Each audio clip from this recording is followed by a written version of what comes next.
To talk about all that's happened in the first 100 days of Modi 3.0, we are joined live and exclusive on India Today at this time by one of the senior-most ministers in the Narendra Modi government, Minister for Commerce and Industry, the BJP Lok Sabha MP from North Mumbai, Piyush Goyal.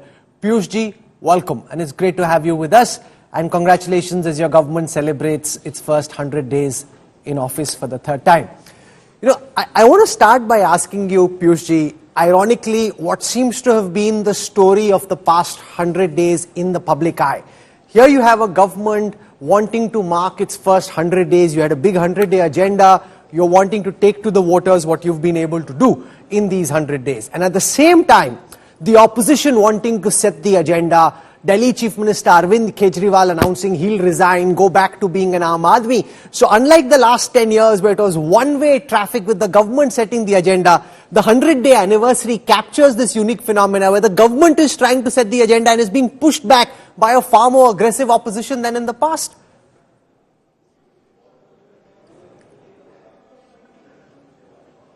Now, where is the pushback? It's a matter of shame that an entire party and its chief minister are almost proven to be culpable and have been in jail for the investigations. Charge sheets are expected to be filed, and any effort to resign and try to change the agenda is not going to work. The people of Delhi have seen this corrupt government. This chief minister stands totally exposed, and it's a vindication of the investigative agency's findings that he has been forced to resign. And I don't think the people of Delhi are going to be amused or influenced by this charade. They have seen through the corruption of the Aam Aadmi Party, and they'll make sure that this resignation is permanent. Piyush ji, the big difference between the past 10 years and the past 100 days is that the BJP now needs the support of allies like the Janata Dal United and the TDP, which wasn't the case earlier. As one of the senior-most ministers in this government, can you explain how that has internally changed the nature of governance? I know the government is seeking to convey continuity, but from within, from your lens, how is it having to take allies on board different from being able to do your own thing without being dependent on what allies think of your decisions?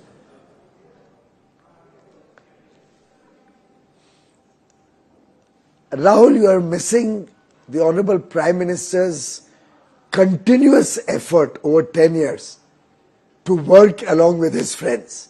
So right from 2014, 19 and now 24, in each of the three governments, we had representatives of our allies.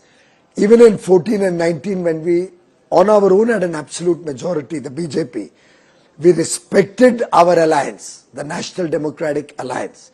And we did not tell the allies that now you're not required, so we'll form our own government. And that is the credibility of a tall leader, a visionary, and a leader who's clearly today the world's most popular leader. On his birthday today, as we celebrate Seva Divas, as we celebrate Vishwakarma Jayanti, as we celebrate Anant Chaturdashi, as we all pledge ourselves to Swachhata, I think it's a great matter of pride for the nation that after 60 years, we have a popular leader, a prime minister who's been sworn in the third time, along with our friendly parties in the National Democratic Alliance, and all of us with shared thinking, with a common agenda, supporting the development of the country to become a developed nation by 2047. This shared vision powers this government to make breakthroughs and achieve a big agenda in the very first 100 days itself. Piyush ji, in the briefing the government did over the weekend and even in the press conference by the Home Minister this morning, the government explained what they've been able to achieve in the last 100 days. The opposition, though, says these have been 100 days that have been marked by U-turns, which wasn't the case in the past 10 years. From the decision to hire bureaucrats through the lateral entry, the decision to take back the broadcast bill, sending the Waqf board to a joint parliamentary committee, changing the long-term capital gains tax and indexation which was announced in the budget, and coming up with a modified national pension scheme. They're saying there are multiple policy reversals which show that its government isn't as strong as the first two avatars of the Modi government. How do you respond to this critique of the opposition?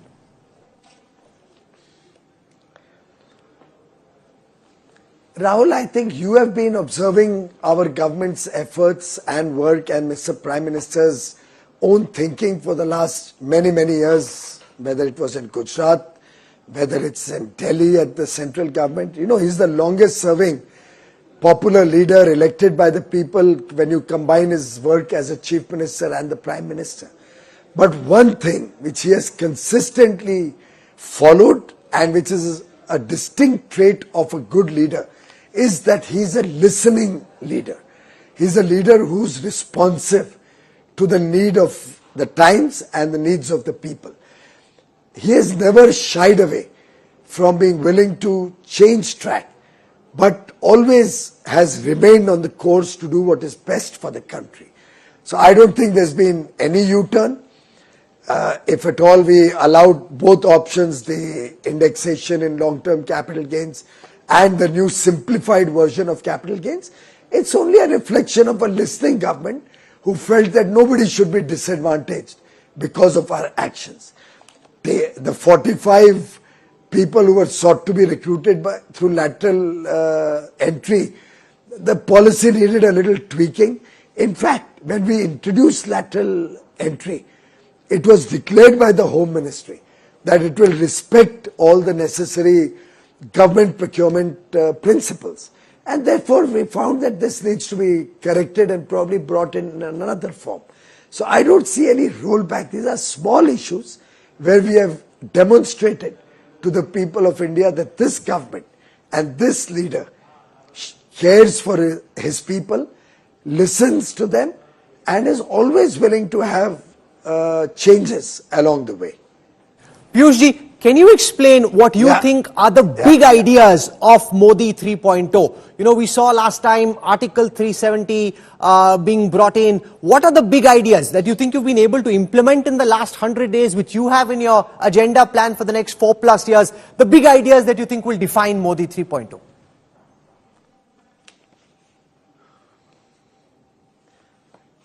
I think the fact that we finally have political stability in the country and that Prime Minister Narendra Modi will get a chance to implement his vision for many more years to come has helped generate confidence in the world in the India story.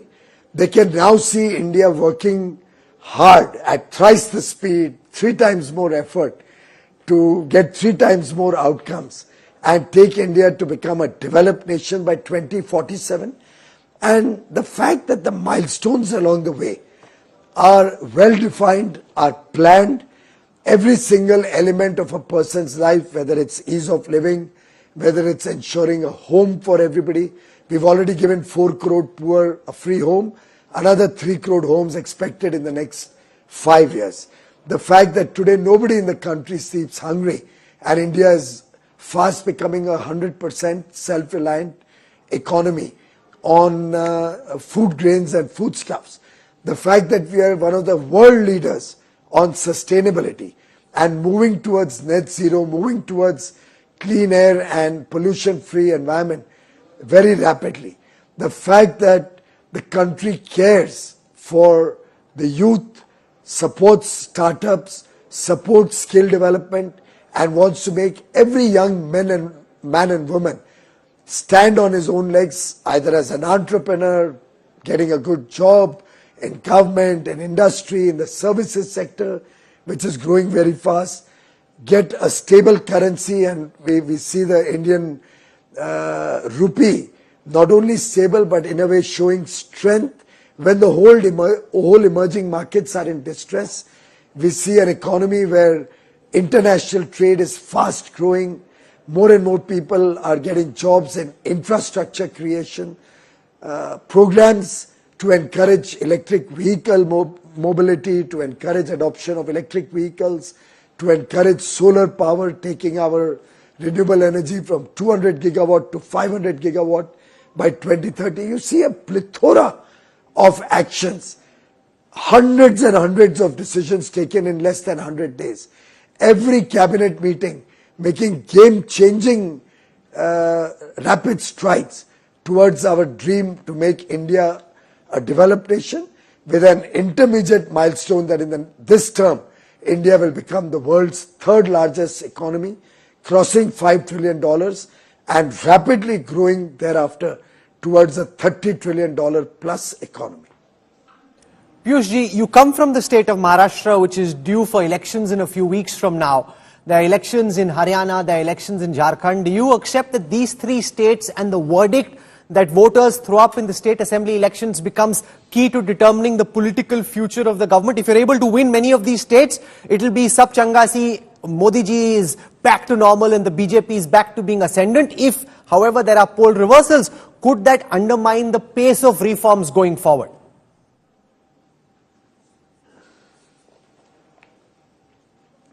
Rahul, my friend, we are going to win in all the three states of Maharashtra, Jharkhand and Haryana. And in Jammu Kashmir, the government will have the BJP as a member of the government. And you will see a massive improvement in the future of these four states. We are very confident of winning. And the people of India want to see political stability, want to see growth. The people in these four states have benefited immensely from the work of the central government. In Haryana, in Maharashtra and Jammu Kashmir, the work of our NDA governments, and the people of Jharkhand, having gone through so much corruption in their state and absolutely no development, now are yearning for change. So we have bright days ahead for the country, for these four states. One of the big decisions taken in the last 100 days was that farmers were given more flexibility when it came to exports of products like rice, or products like onion. Is that frankly done with an eye on the assembly elections, where this is a big issue in your home state, particularly of Maharashtra? Or do you think this is a signal of the new policy direction you intend to follow even beyond the assembly election cycle?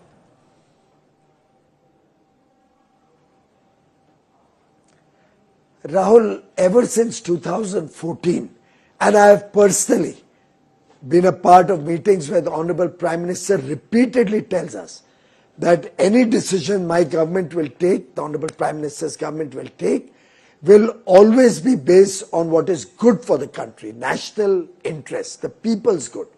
And elections will never determine any of our decisions.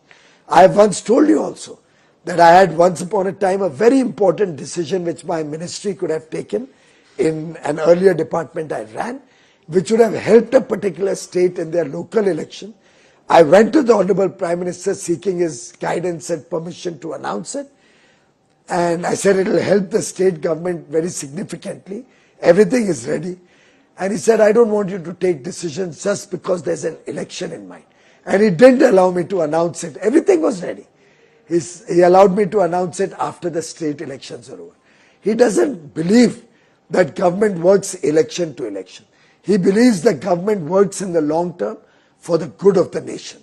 And similarly, we have balanced the interests of consumers and farmers in our various decisions related to the farm sector.